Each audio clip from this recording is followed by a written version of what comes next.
Hello friends, मेरा नाम जितेंद्र पाटीदार है। मैं नर्सिंग ऑफिसर हूँ एम्स भोपाल में। आपके लिए आज टॉपिक लेके आया हूँ हाइपोनेट्रीमिया। हाइपोनेट्रीमिया होता क्या है, उसके टाइप्स क्या होते हैं और इसका ट्रीटमेंट कैसे होता है वो मैं आज बताऊँगा। प्लीज़ लाइक करें, शेयर करें, व्यू करें ज़्यादा से ज़्यादा। हाइपोनेट्रीमिया बॉडी का जो सोडियम सीरम लेवल है वो लेस देन 135 हो जाता है और सीवियर हाइपोनेट्रीमिया में ये लेस देन 120 मिली इक्विवेलेंट पर लीटर हो जाता है। और जो बॉडी का नॉर्मल सोडियम लेवल है वो 135 to 145 milliequivalent per litre होता है।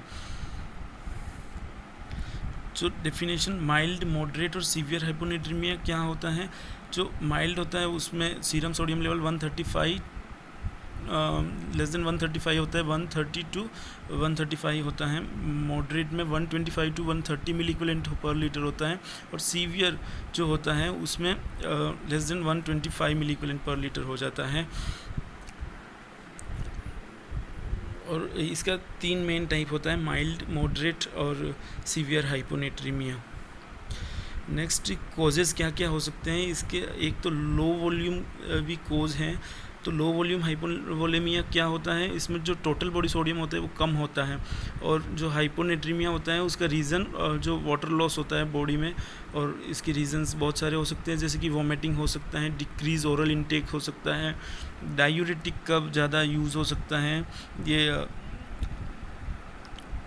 जो एडीएच रिलीज़ होता है उसकी वजह से हो सकता है, जो प्रोलॉन्ग्ड वॉमिटिंग होता है और डिक्रीज ओरल इनटेक होता है, सीवियर डायरिया होता है वो ज़्यादा होता है। डायूरेटिक यूज़ जो लोग करते हैं बहुत सारे डिजीज़ के लिए, जैसे कि हाइपरटेंसिव जो पेशेंट है वो, उसमें हो सकता है एडिसन्स डिजीज़ में हो सकता है। एडिसन्स डिजीज़ में जब कॉर्टिकोस्टेरॉइड्स कम हो जाते हैं, मिनरलोकॉर्टिकोइड्स, कॉर्टिसोल, कॉर्टिजोन सब डिक्रीज़ हो जाते हैं, उसकी वजह से एडिसन्स डिजीज़ होता है। तो उसमें जो सोडियम लॉस होता है यूरिन के साथ में, और प्रोलॉन्ग्ड एक्सरसाइज और स्वेटिंग जो होता है, ड्रिंक विदाउट इलेक्ट्रोलाइट्स वाला जो पानी पीते हैं उसकी वजह से ये हो सकता है। तो वो लो वॉल्यूम हाइपोनेट्रीमिया होता है।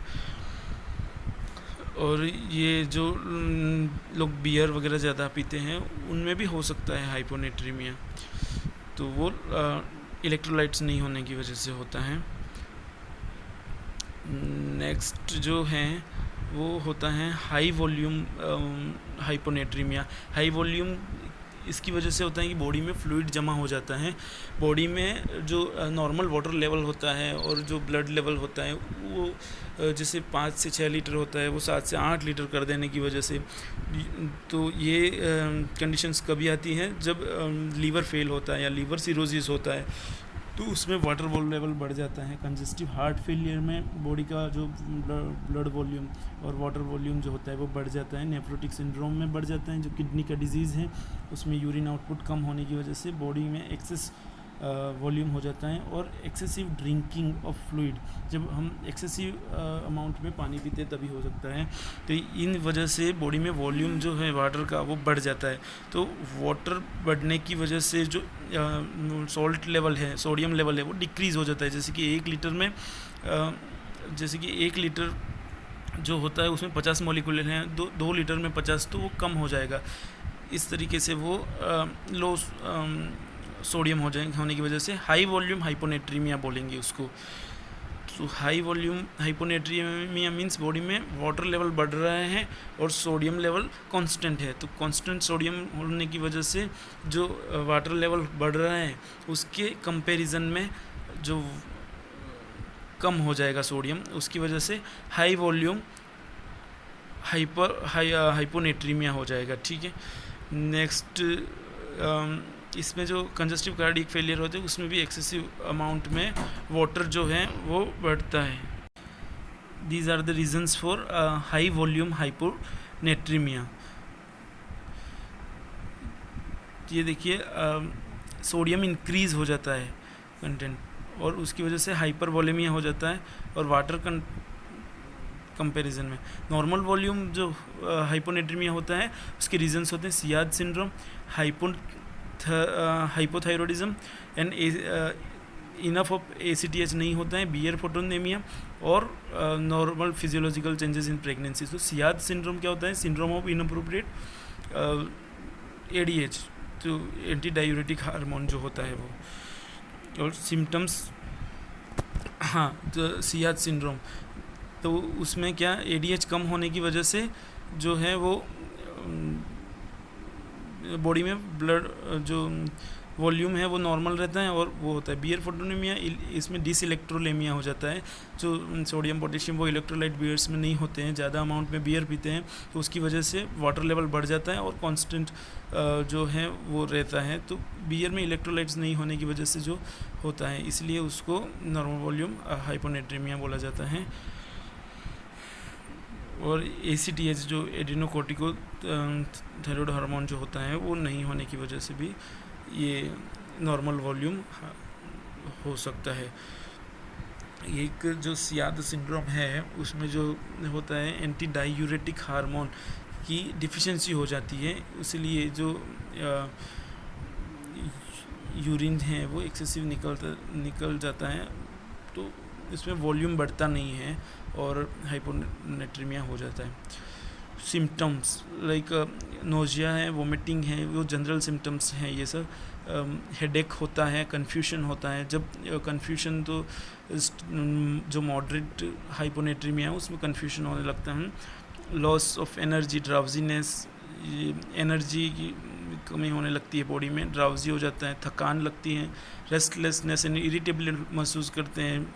एंड इसके बाद में मसल वीकनेस है, मसल स्पाज़म है, और जब बॉडी में सोडियम का लेवल 120 से कम हो जाता है तो सीज़र आ सकता है, कोमा आ सकता है। यूजुअली ये लेस देन 100 होने पे आ सकता है, लेकिन कभी कभी ये सीज़र और कोमा जो है वो सीवियर जो हाइपोनेट्रीमिया है लेस देन 120 हो जाता है, तभी भी ये आ सकता है। ठीक है, कन्फ्यूशन बॉडी में सोडियम की डिफिशिएंसी हो जाने की वजह से डिसइक्विलिब्रियम हो जाता है सोडियम पोटेशियम वगैरह सब सेल्स में, और उसकी वजह से ये होता है। हेडेक भी होता है। तो ये सारे जनरल सिम्टम्स हैं जो कि हाइपोनेट्रीमिया में आते हैं। और नेक्स्ट क्लिनिकल सिम्टम्स क्या क्या हो सकते हैं, जैसे कि जो पोटेंशियल कॉम्प्लिकेशंस है वो है जब सीवियर हाइपोनेट्रीमिया हो जाता है लेस देन 125, तभी सीजर्स आ सकते हैं, कोमा आ सकता है। इसके बाद में जो परमानेंट ब्रेन डैमेज हो सकता है, रेस्पिरेटरी अरेस्ट हो सकता है, ब्रेन स्टेम हर्निएशन हो सकता है जो कि सीटी स्कैन में विजिबल हो सकता है। ब्रेन स्टेम हर्निएशन जो है वो सीटी करेंगे, देखेंगे तो हमें दिख जाएगा। और इस जो सोडियम की ज़्यादा डिफिशिएंसी होने की वजह से डेथ भी हो सकती है। तो ये सारे जो है जो क्लिनिकल सिंड्रोम्स हैं जो कि पेशेंट में विजिबल होते हैं। नेक्स्ट जो है सीवियर जो हाइपोनेट्रीमिया होता है लेस देन 120 जब होता है, सीरम सोडियम लेवल 120 से कम होने की वजह से तभी कन्फ्यूशन आता है, रेस्टलेसनेस होता है, हाइपोटेंशन होता है जो कि बीपी कम हो जाता है, ब्रेडिकार्डिया पल्स कम हो जाता है, वाइड QRS कॉम्प्लेक्स हो जाता है। ये सब 120 से कम होने पे। और जब 115 से कम हो जाता है तो सोमनोलेंस होता है, स्लीप का जैसा लगता है, और नोजिया हो जाता है, कार्डियक डिप्रेशन हो जाता है, जैसे कि पल्स रेट ज़्यादा कम हो जाती है और जो QRS कॉम्प्लेक्स है वो ज़्यादा वाइड हो जाता है। जब ये लेस देन 110 हो जाता है तो सीजर आ सकता है, कोमा आ सकता है, कंजस्टिव हार्ट फेलियर हो सकता है, वेंट्रिकुलर टेकिकार्डिया और वेंट्रिकुलर फिब्रिलेशन भी हो सकता है। तो ये सीवियर जो हाइपोनेट्रीमिया है उसकी रेंज इस जब 120 रहेगा तो 115 रहेगा तो 110 रहेगा, तो उसके अकॉर्डिंगली जो पेशेंट के चेंजेस हैं वो बताया गया है। और ये लाइफ थ्रेटनिंग भी हो सकता है, जैसे कि सीजर आएगा, कोमा आएगा, तो पेशेंट है उसकी डेथ भी हो सकती है। तो हमें केयरफुली मॉनिटर करना चाहिए पेशेंट को। सो नेक्स्ट स्लाइड जो है उसमें मैं बताऊंगा आपको कि डायग्नोस्टिक एल्गोरिदम क्या है। जब सोडियम का लेवल लेस देन 135 हो जाता है तो उसमें हम सीरम ऑस्मोलरिटी चेक करते हैं। जब सीरम ऑस्मोलरिटी नॉर्मल रहता है, नॉर्मल जो है 275 से 290 मिली ऑस्मोल पर लीटर रहेगा, तो जो पेशेंट हैं उसको मोर देन 150 mg पर DL ग्लूकोज देंगे और मैनिटोल उसको देंगे। नेक्स्ट है treatment involves means restriction of water और replacement of sodium. When patient is hypovolemic तो 0.9% saline we can give.